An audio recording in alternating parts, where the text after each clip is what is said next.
আজ আমার প্রিয় মানুষের রিকোয়েস্টেই এই রান্নাটা করে ফেললাম।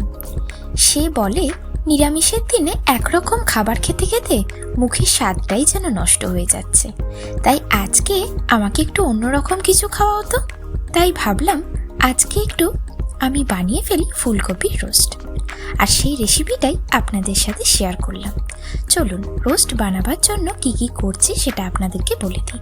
প্রথমে 1 টেবিল চামচ মগজদানা, 1 টেবিল চামচ কাজু বাদাম আর 1 টেবিল চামচ পোস্ত, এগুলিকে আমি ভিজিয়ে রাখলাম মিনিট 10-এর জন্য। মিনিট 10 পরে দেখুন পেস্টটা একদম কি সুন্দর ফাইনভাবে বানিয়ে নিলাম।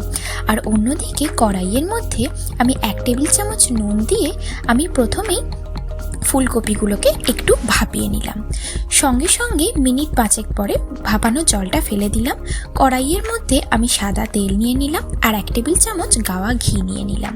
তেল আর ঘিটা গরম হয়ে গেলে সেই ফুলকপিগুলোকে অল্প একটু নাড়িয়ে তুলে রাখলাম। তারপরে সেই তেলের মধ্যেই 2টি শুকনো লঙ্কা, গরম মশলার গুঁড়ো, 2টি কাঁচা লঙ্কা আর অর্ধেকটা টমেটোকে কুচিয়ে নিয়ে ভালোভাবে নাড়তে থাকলাম।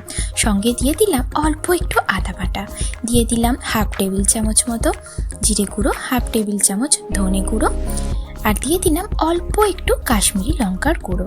তারপরে ভালোভাবে মশলাটা কষে গেলে তাতে অ্যাড করে নিলাম 200 গ্রাম মতো টক দইকে ভালোভাবে ফেটিয়ে নিয়ে। এই সময় গ্যাসের ফ্লেমটা অতি অবশ্যই মিডিয়ামে রাখবেন, না হলে কিন্তু দইটা কেটে কেটে যেতে পারে।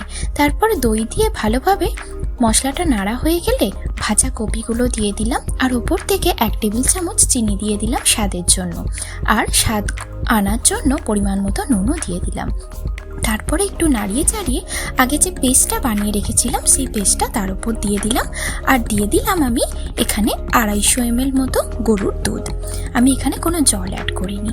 দেখুন তো কি সুন্দর দেখতে হয়েছে না, আর অপূর্ব ছিল এর টেস্টটা। আপনারাও বাড়িতে ট্রাই করে আমাকে অতি অবশ্যই জানাবেন। দেখা হবে নেক্সট ভিডিওতে।